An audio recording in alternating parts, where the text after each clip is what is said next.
Swastiastu, baik perkenalkan, saya Dila Putrinya Dewi, yang saat ini sedang menjadi dokter muda di Departemen Anestesiologi dan Terapi Intensif RSUP Sanglah Denpasar dalam periode 24 Januari 2022 sampai 6 Maret 2022. Saat ini saya akan menyampaikan terkait pain management. Yang pertama, apa itu nyeri? Jadi, nyeri merupakan suatu pengalaman sensoris dan emosional yang tidak menyenangkan yang disertai kerusakan baik oleh jaringan, baik secara potensial maupun secara aktual. Nah, berdasarkan hal tersebut, kita dapat membagi nyeri menjadi dua tipe, yaitu pain with nociception atau nyeri yang memang disertai dengan adanya kerusakan jaringan yang nyata, yang kita temukan pada nyeri akut. Kemudian yang kedua yaitu pain without nociception, di mana nyeri ini terjadi tanpa adanya kerusakan jaringan yang nyata, yang umumnya kita temukan pada nyeri-nyeri kronis. Nah, apakah fungsi dari adanya nyeri? Yang pertama adalah sebagai mekanisme proteksi, di mana adanya sensibel dari nyeri ini sendiri yang nantinya akan dihantarkan dan dipersepsikan sebagai nyeri, dapat memproteksi kita dari kerusakan jaringan yang lebih jauh. Misalnya saja saat kita tidak sengaja menyentuhkan tangan pada pisau, pada saat terjadi luka itu akan menimbulkan rasa nyeri. Kemudian dengan spontan kita akan menarik tangan kita sehingga tidak akan terjadi perlukaan yang lebih jauh. Kemudian yang kedua yaitu nyeri sebagai mekanisme defensif, di mana apabila kita merasakan nyeri misalnya saja pada saat terjadi patah tulang, maka kita cenderung untuk tidak menggerakkan dari tulang tersebut agar menghindari dari adanya rasa nyeri, sehingga terjadinya imobilisasi ini akan mempercepat dari penyembuhan dari luka itu sendiri. Kemudian nyeri juga dapat menjadi sebuah penunjang diagnostik, di mana ketika kita merasa adanya nyeri yang terlokalisir sendiri dapat membantu kita untuk mendiagnosis apakah yang terjadi atau penyakit apakah yang sedang dialami oleh pasien. Misalnya saja pasien mengalami nyeri di bagian perut kanan bawah, maka kita dapat memikirkan bahwa mungkin pasien mengalami suatu appendicitis, atau pada wanita dengan usia produktif mungkin kita dapat memikirkan suatu kehamilan ektopik. Kemudian selanjutnya perlu diingat juga bahwa nyeri tersebut dapat menurunkan dari kualitas hidup pasien, di mana pasien-pasien yang mengalami nyeri dapat mengalami stres, dapat mengalami depresi, kemudian mengurangi dari aktivitas fisik yang dapat dilakukan, sehingga kita perlu untuk memanajemen nyeri secara adekuat. Kemudian bagaimanakah mekanisme terjadinya nyeri? Jadi nyeri ini terjadi melalui empat jalan utama, yaitu 4 pathway utama, yaitu dari transduksi, transmisi, modulasi, dan juga persepsi. Di mana pada proses transduksi ini sendiri terjadi perubahan dari stimulus-stimulus nyeri yang dapat berupa stimulus berupa termal, rasa panas, atau berupa tekanan, kemudian dapat berupa rangsangan kimia, yang nantinya stimulus ini akan diubah menjadi aktivitas kelistrikan pada ujung-ujung saraf, sehingga nantinya akan dapat menstimulasi dari saraf-saraf selanjutnya. Kemudian yang kedua yaitu adalah proses transmisi, di mana proses transmisi ini adalah merupakan penyaluran dari impuls sensoris ini, yang mana disalurkan melalui dua serat saraf utama, yaitu alpha delta dan juga C fiber, yang nantinya akan dibawa ke medula spinalis, yang nantinya akan ditransmisikan melalui jaras-jaras tertentu. Kemudian yang ketiga yaitu proses modulasi, di mana proses modulasi ini merupakan interaksi antara sistem analgesik endogen yang nantinya akan menurunkan dari impuls-impuls nyeri tersebut. Kemudian yang keempat adalah persepsi, di mana persepsi merupakan hasil akhir dari proses transduksi, transmisi, dan juga modulasi yang nantinya akan ditangkap oleh korteks otak kita yang menimbulkan suatu perasaan subjektif yang kita sebut sebagai persepsi nyeri. Nah, kita bahas satu persatu lebih detail, yaitu mulai dari proses transduksi, di mana terjadi kerusakan jaringan, ini akan menyebabkan dikeluarkannya mediator-mediator inflamasi, seperti bradikinin, prostaglandin, dikeluarkannya proton H+, kemudian ATP, yang nantinya hal ini akan mensensitisasi dan menstimulasi dari reseptor-reseptor tertentu. Kemudian dari reseptor-reseptor itu akan menghasilkan beberapa neurotransmitter seperti substance P, kemudian CGRP, yang nantinya akan menstimulasi dari serat-serat saraf selanjutnya. Nah, dari serat-serat saraf utama yang mengalirkan nyeri itu ada dua, yaitu dari delta fiber dan juga C fiber. Di mana perbedaan yang prinsip dari A delta fiber dan C fiber adalah adanya myelin dan tidak adanya selubung myelin. Di mana pada A delta fiber ini terdapat selubung myelin yang menyebabkan proses konduksi dari nyeri tersebut lebih cepat.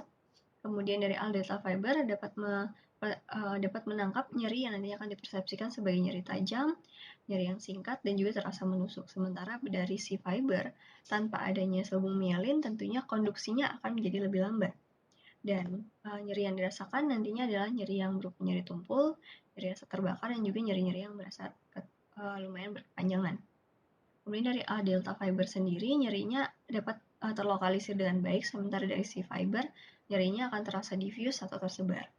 Kemudian, dari A delta fiber sendiri, stimulusnya dapat berupa stimulus mekanik ataupun thermal, sementara C fiber dapat juga menerima stimulus kimia. Kemudian, beralih dari proses transduksi, kita lanjutkan ke proses transmisi, di mana setelah stimulus-stimulus tersebut diubah menjadi arus-arus kelistrikan yang nantinya akan dibawa oleh neuron orde pertama atau yang berupa alpha delta fiber dan juga C fiber sebagai first order neuron akan disalurkan kemudian dibawa ke dorsal horn dari medula spinalis, tepatnya di nucleus rex 2 atau kita sebut sebagai substansia gelatinosa. Nah, di sini akan dikeluarkan neurotransmitter yang nantinya akan mendepolarisasi lebih lanjut dari neuron orde ketiga maupun neuron orde kedua dan neuron orde ketiga. Yang nantinya akan membawa dari impuls ini naik baik melalui jarak spinothalamikus, spinoretikular maupun spinomesencephalic.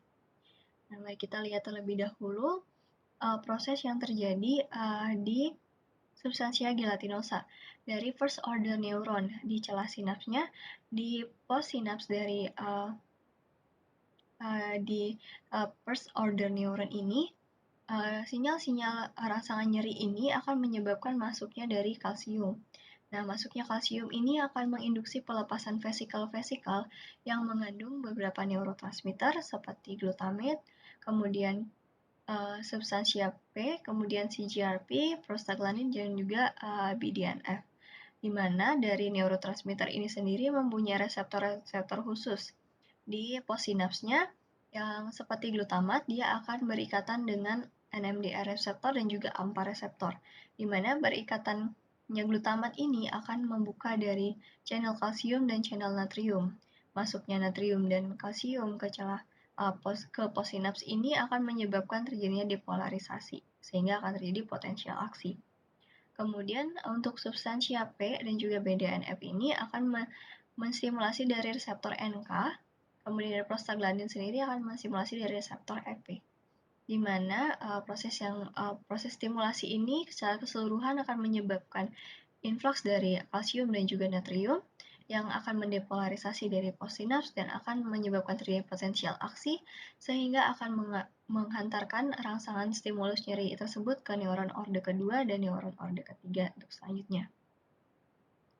Kemudian dari neuron orde pertama kita masuk ke neuron orde kedua yang akan masuk ke jaras spinothalamikus. Jaras spinothalamikus ini adalah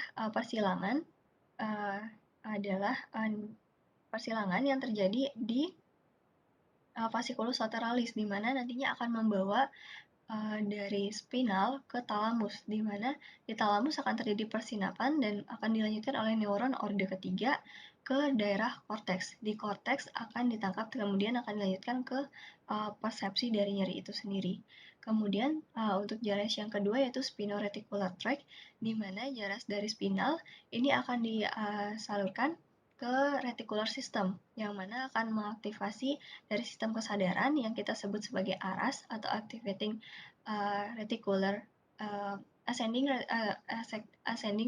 reticular activating system, yang mana hal itu akan membuat seseorang yang sedang tertidur atau tidak sadar yang kita berikan rangsangan nyeri yang cukup kuat dapat terbangun karena adanya rangsangan yang dibawa oleh spinal tract ini. Kemudian selanjutnya dari spinomesencephalic, di mana spinomesencephalic ini akan membawa sinyal dari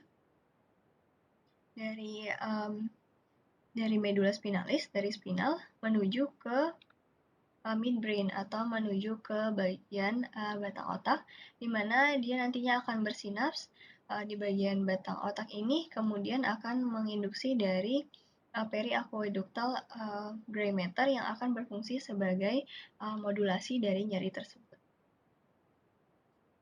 Kemudian untuk modulasi sendiri ada dua, yaitu descending pathway yang tadi melalui periaqueductal gray matter dan juga gate control pathway. Kita mulai bahas dari gate control pathway, di mana ketika nyeri dirasakan, adanya stimulus nyeri yang ditangkap kemudian oleh alpha delta maupun C fiber yang nantinya akan dialihkan melalui dorsal horn dari medula spinalis ini yang nantinya akan jatuh di substansia gelatinosa. Kemudian pada saat rasa nyeri itu ada, kita akan sontak melakukan perabaan atau memberikan rangsangan sentuhan, di mana rangsangan ini akan ditangkap oleh Pacinian corpuscle yang mana akan diteruskan ke dorsal column melalui dorsal column medial lemniscus. Nah, di dorsal column medial lemniscus ini rangsangan raba tersebut akan diteruskan sebagai rangsangan raba dan juga akan memberikan kolateralnya ke substansia gelatinosa ke bagian interneuron. Nah, interneuronnya ini nantinya akan berfungsi sebagai neuron untuk menginhibisi dari stimulus nyeri yang dibawa oleh alpha delta dan juga C fiber ini, sehingga stimulus nyeri yang nantinya akan dihantarkan melalui spinothalamikus akan berkurang. Kemudian metode modulasi nyeri yang kedua yaitu teori descending pathway, di mana dari spinomesencephalic tadi yang merangsang dari PAG atau periaqueductal gray matter ini akan mengaktifasi dari PAG. PAG ini akan menghasilkan beberapa jenis dari opioid endogen seperti beta endorfin, dinorfin, dan juga enkepalin. Di mana molekul-molekul ini, opioid ini akan dibawa ke bawah dan akan dirilis di substansia gelatinosa.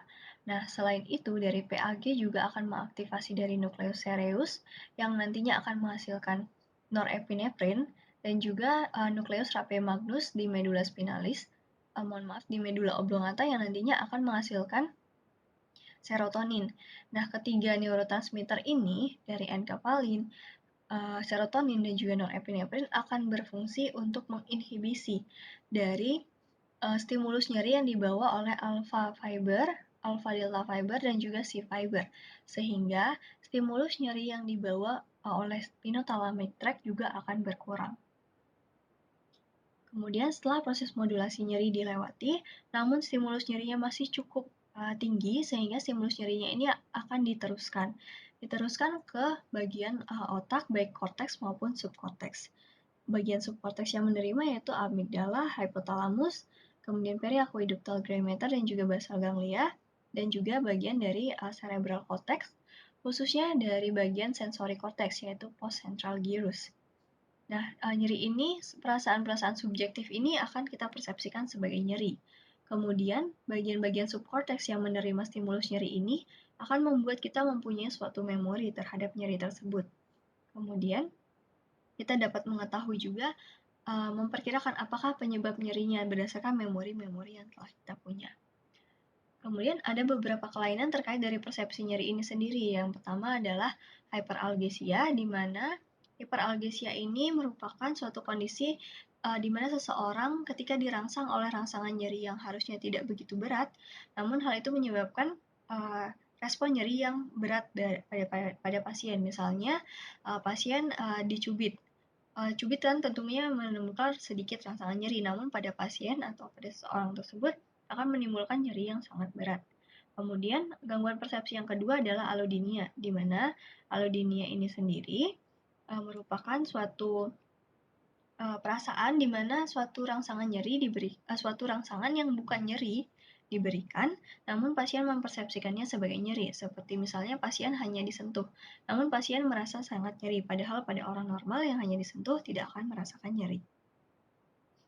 Kemudian bagaimana kita menilai dari nyeri tersebut? Kita dapat menilai dengan menggunakan beberapa instrumen nyeri. Instrumen nyerinya dapat menilai nyeri secara unidimensional ataupun multidimensional. Dapat hanya menilai intensitas nyerinya saja ataupun kita dapat menilai nyeri secara multidimensi seperti menilai dari intensitas, karakteristik dan juga dampaknya. Kemudian untuk nyeri-nyeri yang unidimensional ini biasanya kita gunakan untuk menilai nyeri yang akut dan juga untuk mengevaluasi dari pemberian analgesik. Untuk nyeri yang multidimensional, penilaiannya perlu kita lakukan pada nyeri-nyeri yang kronis. Nah, ada pun beberapa instrumen yang dapat kita pakai untuk nyeri yang dimensional. Penilaian instrumen dimensional kita dapat menggunakan visual analog scale, kemudian numeric rating scale, dan juga Wong-Baker Face Scale.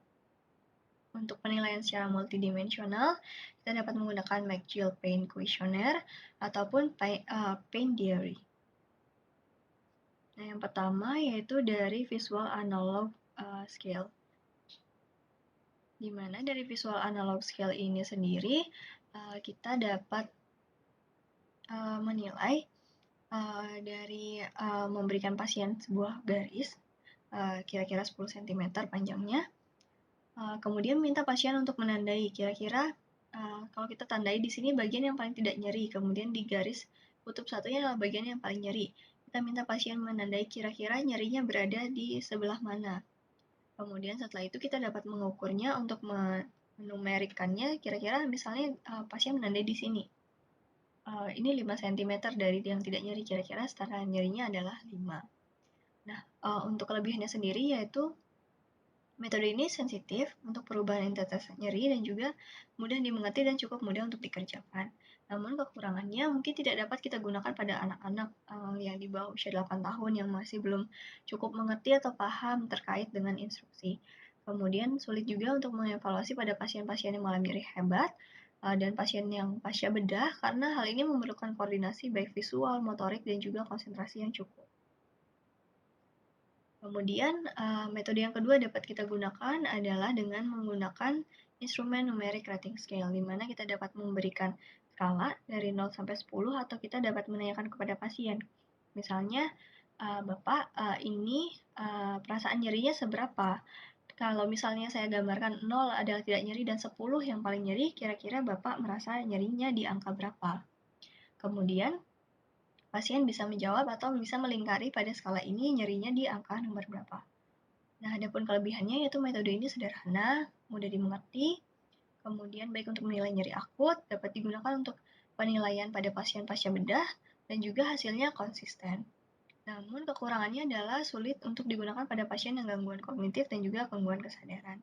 Dan sulit untuk mendeteksi perubahan yang kecil karena mungkin pasien cenderung akan membulatkannya ke angka-angka terdekat. Jadi perubahan-perubahan yang kecil mungkin tidak akan terdeteksi. Kemudian yang ketiga adalah kita dapat menggunakan Wong-Baker's Face Pain, di mana kita dapat mencocokkan dari gambar ini dengan ekspresi muka yang ditunjukkan oleh pasien. Di mana kelebihannya sendiri mungkin metode ini cukup mudah untuk dilakukan, dapat mengevaluasi nyeri pada anak-anak, orang dewasa, ataupun orang-orang yang gangguan kognitif. Dengan cara hanya mencocokkan dari ekspresi wajah pasien dengan ekspresi wajah di Wong-Baker Face ini. Kemudian, namun kekurangannya mungkin perlu ketelitian yang sangat teliti dan juga subjektivitas yang tinggi karena untuk membandingkan gambaran dengan ekspresi wajah pasien, yang mana pasien juga masing-masing mempunyai dari afek tersendiri terhadap nyerinya, sehingga mungkin penilaiannya dapat menjadi kurang akurat.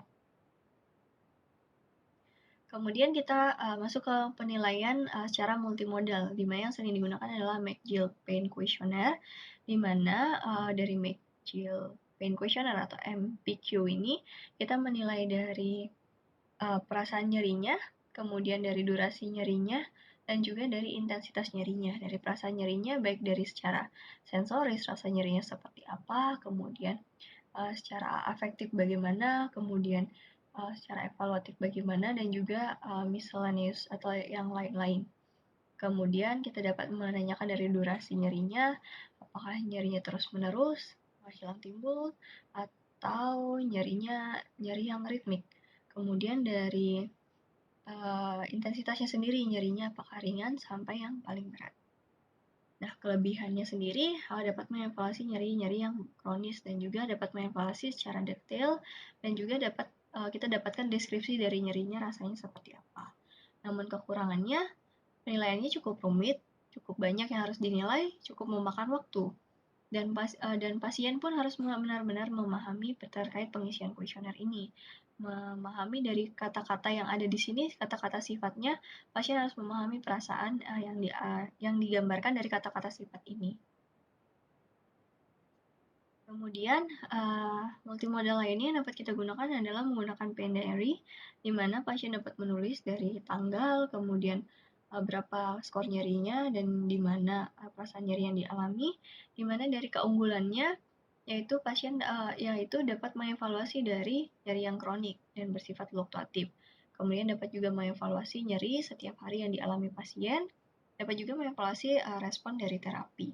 Namun kekurangannya ada berpotensi bias karena pasien mungkin lupa menulis, kemudian baru menulis dengan mengingat-ingat, jadi terjadi bias. Kemudian item yang di sini pun yang dapat ditulis berbeda-beda sehingga kita cukup sulit untuk mengobjektifikasinya. Dan hal ini tentunya perlu kepatuhan pasien untuk menuliskannya secara rutin. Selanjutnya, setelah kita menilai nyeri, kita harus menangani dari nyeri tersebut. Nah, bagaimana penanganannya? Prinsip penanganan nyeri yang kita gunakan, yang kita bahas hari ini adalah dengan menggunakan step ladder pattern dari WHO, di mana ada 3 step, dari step pertama, 2, dan 3, mulai dari nyeri yang ringan, sedang, dan berat. Nyeri yang ringan kita mulai berikan dari terapi non-opioid, bisa ditambah terapi adjuvan juga. Terapi-terapi yang diberikan non-opioid tersebut meliputi acetaminophen, ibuprofen atau golongan NSAID lainnya, celecoxib atau golongan NSAID lainnya. Kemudian apabila nyerinya dirasakan nyeri sedang, kita dapat mulai memberikan opioid yang ringan. Opioid ringan seperti kodein dan juga tramadol. Kita juga dapat kombinasikan dengan pemberian paracetamol atau NSAID. Dan juga obat-obatan adjuvan yang sesuai dengan keluhan nyeri pasien. Kemudian yang ketiga adalah nyeri yang berat. Nyeri berat ini kita berikan opioid kuat seperti morfin dan juga fentanyl. Kemudian dapat juga kita tambahkan dengan terapi-terapi adjuvan dan juga non-opioid. Untuk nyeri akut sendiri, kita punya prinsip yang berbeda, yaitu prinsipnya adalah obati penyakit dasarnya. Kalau memang terdapat luka, kita concern ke lukanya. Kalau memang ada inflamasi, kita concern ke inflamasinya untuk membantu meredakan nyeri akutnya. Kemudian kita menggunakan multimodal analgesia. Yang dimaksud multimodal di sini adalah penggunaan beberapa obat dengan cara kerja yang berbeda. Untuk obat-obatnya akan dibahas selanjutnya. Kemudian dari step ladder-nya sendiri kita gunakan yang terbalik, di mana nyeri akut kita mulai dari modalitas pengobatan yang paling kuat. Kemudian dari analgesik ini sendiri kita dapat bagi analgesiknya berdasarkan step ladder WHO tadi meliputi yang non-opioid, yaitu acetaminophen dan juga NSAID, dan yang opioid itu kita dapat bagi berdasarkan bentukannya yang alami, semi-sintetik, ataupun yang sintetik. Nah, kita bahas satu persatu mulai dari acetaminophen, di mana acetaminophen ini sendiri memiliki efek analgesik, antipiretik, namun tanpa memiliki efek antiinflamasi atau efek antiinflamasinya sangat kecil. Di mana cara kerjanya berdasarkan masih menjadi beberapa lahan penelitian karena belum dipastikan, namun beberapa teori menyatakan bahwa acetaminophen ini dapat menginhibisi COX di sistem saraf pusat, namun tidak menginhibisi COX di sistem saraf tepi. Hal inilah yang mendasari bahwa bahwa acetaminophen ini tidak berefek sebagai antiinflamasi, sehingga dia dapat mengurangi prostaglandin di sistem saraf pusat dan dapat bekerja sebagai analgesik dan juga antipiretik saja. Kemudian acetaminophen ini juga dapat menstimulasi dari descending pathway yang tadi kita bahas dengan meningkatkan dari serotoninergic sehingga modulasi pain-nya akan ditingkatkan. Ada banyak sediaan dari acetaminophen mulai dari oral, intravenous sampai rektal, di mana yang per oral yang sering kita pakai mulai dari dosis 325 sampai 650 kita dapat berikan tiap 4 jam dengan maksimal dosis adalah 4 mg per hari. Kemudian dari NSAID atau non-steroidal anti-inflammatory drug, di mana cara kerjanya sendiri ketika ada jaringan yang rusak akan menghasilkan fosfolipid, akan menghasilkan dari asam arachidonat, di mana asam arachidonat ini akan diubah menjadi inflammatory prostaglandin oleh COX-2 dan akan menjadi cytoprotective prostaglandin oleh COX-1. Obat-obatan NSAID ini ada dua macam, ada yang menginhibisi COX-1 dan COX-2 atau non-selective NSAID, kemudian ada yang selektif, hanya menginhibisi dari COX-2 sehingga hanya menginhibisi dari inflammatory prostaglandinnya saja. Untuk yang non-selektif itu akan memiliki efek, akan kehilangan efek dari cytoprotective prostaglandinnya, yaitu akan kehilangan efek dari proteksi terhadap gastrik mukusnya, sehingga pasien dengan pengobatan yang diberikan obat-obatan non-selektif cenderung ada efek samping ke GI tract. Kemudian sementara hal itu tidak akan terjadi atau kecil kemungkinan terjadi pada pengobatan dengan menggunakan NSAID yang selektif. Kemudian beberapa contoh yang sering kita gunakan NSAID yaitu ibuprofen dengan dosis maksimal 1.200, bisa aspirin, bisa samefenamat, meloxicam, dan natrium diklofenak untuk nyeri-nyeri akibat artritis. Kemudian ketorolak untuk nyeri yang berat kita dapat gunakan ketorolak IV. Kemudian ketorolak secara peroral kita juga dapat berikan setelah memberikan ketorolak IV sebagai maintenance.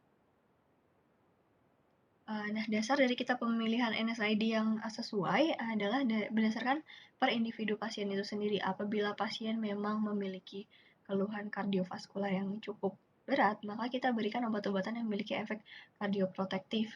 Namun hal ini berisiko untuk meningkatkan risiko dari efek ke gastrointestinalnya yang kita dapat berikan seperti aspirin ataupun ibuprofen untuk meredakan dari nyerinya yang memberikan efek kardioprotektif.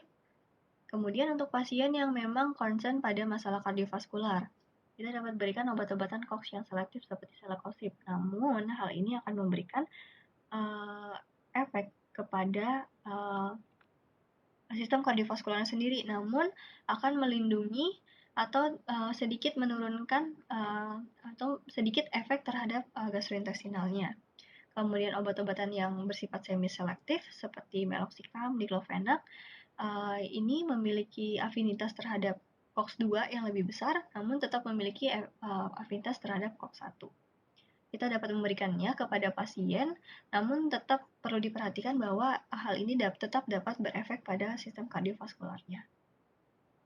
Kemudian obat yang poten yang kuat adalah opioid, di mana opioid ini sendiri memiliki 3 jenis reseptor, yaitu mu reseptor, kappa reseptor, dan juga delta reseptor. Berdasarkan pembentuknya kita dapat bagi menjadi opioid yang alami seperti morfin dan kodein, kemudian yang semi-sintetik seperti heroin, kemudian hidromorfon dan oksimorfon, yang sintetik seperti petidin, fentanyl, dan tramadol. Kemudian berdasarkan potensinya, kuat lemahnya, yang lemah kodein dan juga tramadol, sehingga kita bisa gunakan untuk nyeri yang sedang pada step ladder pattern WHO. Kemudian untuk opioid yang kuat, kita dapat pakai petidin, morfin, dan juga fentanyl. Berdasarkan cara kerjanya, di mana pada pain pathway tadi, si dari opioid ini sendiri akan berikatan dengan reseptor opioid, dan nantinya akan mengaktifasi dari G-coupled protein. Nah, G-coupled protein yang teraktivasi ini akan menurunkan dari CAMP dan juga PKA, dan juga hal ini akan menurunkan dari influx kalsium ke dalam presinap membran, di mana penurunan dari influx kalsium ini akan menurunkan jumlah glutamat yang dilepaskan dari vesikel, sehingga berkurangnya jumlah glutamat yang akan berikatan pada NMDA reseptor dan juga AMPA reseptor, sehingga hal ini akan menurunkan dari postsynaptic inhibition, akan menurunkan dari depolarisasi ke postsinaps, sehingga menurunkan dari stimulasi ke postsinaps. Kemudian untuk efek sampingnya adalah mual, muntah, konstipasi, dan juga adanya dependensi. Kemudian selanjutnya yaitu terapi adjuvan yang dapat diberikan dapat berupa antikonvulsan, antidepresan, dan juga neuroleptik, di mana antikonvulsan dan antidepresan sendiri diberikan pada nyeri-nyeri neuropatik, seperti contohnya gabapentin, pregabalin, kemudian untuk antidepresan seperti amitriptilin, di mana untuk antidepresan sendiri berfungsi dalam menghambat dari reuptake dari norepinefrin dan serotonin ini sendiri sehingga meningkatkan dari modulasi nyeri yang terjadi di substansia gelatinosa. Kemudian dapat juga diberikan neuroleptik yang dapat meringankan dari sindrom nyeri kronis dan juga untuk mengurangi dari kecemasan atau berfungsi sebagai ansiolitik pada pasien. Nah, sekian yang dapat saya sampaikan. Semoga bermanfaat bagi kita semua. Om Santi, Santi, Santi.